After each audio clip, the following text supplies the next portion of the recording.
So let me guess, you're here because regular Space Marines are just too pleb-like for you, and you want some Adeptus balls up in ya.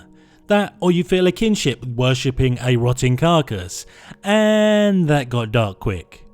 My name is Benji, and this is the guide to your first 25 power 500 points of Adeptus Custodes. Why two different measures of an army's strength, you don't ask? Well, because power is for your open and narrative play, when you want it chill. And points are the magic beans for match play, for when you want some granularity and an even playing field. Today then we'll be crafting not one but two lists in differing themes, just to give you a push in the right direction and leaving you more time for the gluing and painting of things. It's a little bit tricky concocting two themes for the Emperor's Guard because the codex isn't exactly chock full of options. Because there are so few lower costed units, there's only so much we can squeeze into this most lowly of breakpoints. But we think we nailed it with the traditional build of just Golden Boys, the very elite of the elite, but we're also summoning a list that incorporates Sisters of Silence, an all-female arm of the Imperium responsible for hunting down rogue psychers, and who also happen to cost that little bit less in the way of power and points per model. Before the edutainment commences though, please do subscribe to the channel to envelop yourself in our magnificent bubble, and give that like button a good old roasting too. It helps a great deal. By virtue then of an imaginary dice roll, we're going to kick off proceedings with the My Helmet is Bigger Than Yours Elite build, where no peasants need apply. Our HQ and Warlord of choice is going to be a Shield Captain, which despite being the cheapest Custodes option is still a bit of a chief. But this is what vanilla all-round HQ goodness looks like. Competent with some medium range firepower, but a Billy Beefcake when things get up close and personal. Rocking 6 strength, 7 AP -3, 2 damage attacks. But does this all make the man a glass cannon? Well, as you'll come to realise with the Custodes, most of their army has 2 up saves, 4 up invulns and 6 up feel no pains against mortal wounds. So if you couple this with 7 wounds, then that pretty much answers that question. Moving then to our sole troops choice is one unit of 3 Custodian Guard Squad. Yep, just the 3 battle line models in the whole army. But that's what you get with the Goldies. Stat line wise, these are simply lightweight versions of the Shield Captain, rocking less wounds and attacks as you'd expect, but with the same Guardian Spear in their grips. You're still swinging at strength 7 and all the other goodness. Not only that, so long as you're shepherding your HQ up the battlefield, he's going to allow you to re-roll your hit rolls of 1. And considering your ballistic and weapon skills are both 2-ups, well, that's like ice cream and sprinkles all in one. Amusingly then, we come to the last unit in our army, that of a unit of 3 Virtus Praetors, taking up just over half of our points with just 3 bike riding models on the table. Better come with some payback. Well, like all the units we talked about so far, there isn't really anything they're not great at. Their stat line is as good as it gets, and with 6 toughness and 5 wounds, alongside the armour saves we've already talked about, you better believe it's going to take some real effort to take these bad boys down.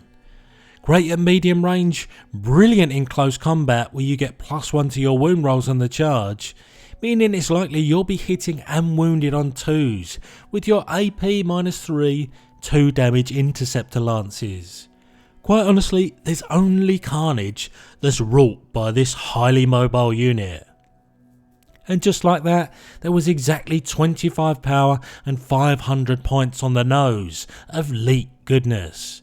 It seems crazy fielding just 7 models, even if this is the smallest match play breakpoint.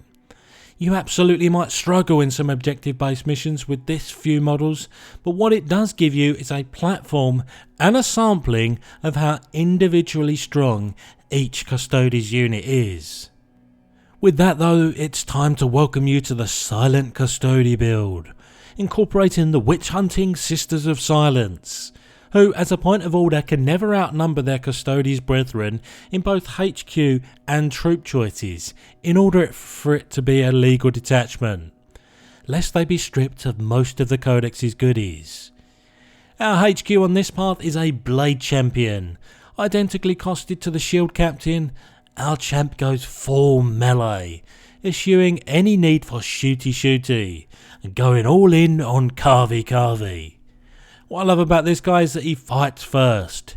Hit rolls of 1 to 3 against him in melee are ignored, and arguably the best bit is that his 6 base attacks can be used with 3 different profiles. One for doing chip damage to large units, one doing 2 damage with benefits against monsters and vehicles, and one doing 3 damage that grants wound rerolls against characters. Man, this guy is severely gifted in close combat. We then had very little choice but to take a unit of 3 Custodian Guard Squad, just like we did in the Elite list. Now, we've already gone over what these guys bring. Possibly the hardest of all rank and file, they're best suited schlepping up the battlefield with your Blade Champion. And they might even get a nice boost if the champ's already in combat with +1 to their charge roll. But the main reason in a very strange way to take the Custodians is so that we can be rocking 1 unit of 5 Prosecutors. The first sighting of our sisters in this here list brings things down a power level or 2, but nonetheless they're great tech units against nearby Psykers and Demons, getting +1 to their wound rolls. Much like the rest of the Daughters of the Abyss, they cannot be affected by psychic powers full stop, and reduce the psychic rolls of nearby enemy units just for further thematic integration.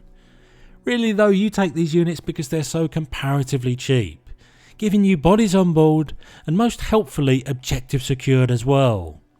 These are a great filler unit for an otherwise very expensive collection of units in the Codex. But the silence doesn't stop there, as we're also packing a unit of 5 Witch Seekers in the fast attack slot. At roughly the same cost as the Prosecutors, we're bringing these for a couple of reasons. A, they can do a pre-turn 1 6-inch move and can do so even whilst ensconced within a transport. And B, so long as you can get them within 12 inches to pop off with their Witch Seeker Flamers, they can also dish out Assault D6 Strength 4 shots that automatically hit their target.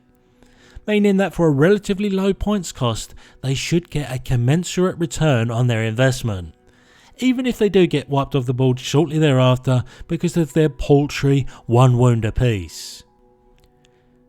So how do you get them into said range, you ask? Well, with a dedicated transport and a Psychana Rhino, of course. This was also the reason we're only bringing an MSU of Protectors, so that we can cram both units inside, and if I'm not mistaken, they're all getting the pre-battle round 1 6-inch move. So praise be the Whispering Ladies. Other than that, these little rectangle boxes do what rectangle boxes do. Keep things relatively safe, with 10 wounds and a 3-up save, trudge their passengers up the table with their 12-inch move, and let them disembark for some good times. Oh, and don't forget the little storm bolter that could, sitting pretty on top. And that there was another beautifully spot on 25 power, but just shy 450 points of Sisters of Silence infused Custodes, bringing a bit of flavour to these 2 orders that found themselves wrapped up in the same Codex. You can of course bring another Custodian Guard if you're playing with points, and just remember if you bolster the Prosecutors or Witch Seekers, they won't all fit in the Rhino. And putting aside the Sisters' tech benefits against Psykers, all of their units are comparatively cheaper, and all the infantry get OBSEC, so all of a sudden you've got another way to play this type of ground game. In terms of cost, well, by virtue of pure body count, it was bound to be a prettier picture for the Elite list because, well, you know, weight of plastic. That and the fact that some of the models share the same sprues. But if you had your heart on some Sisters, well, you're just going to have to pay a little extra for it now, aren't you? I'm happy with that though, just don't go expecting a huge amount to choose from in the Codex. But for now, this was the first chapter of this here tale of Adeptus Custodes and how to get started with the Emperor's bodyguards. We hope you've enjoyed this little trip down the Golden Brick Road. Alas, I've been the voice of Benji, and this video has ended.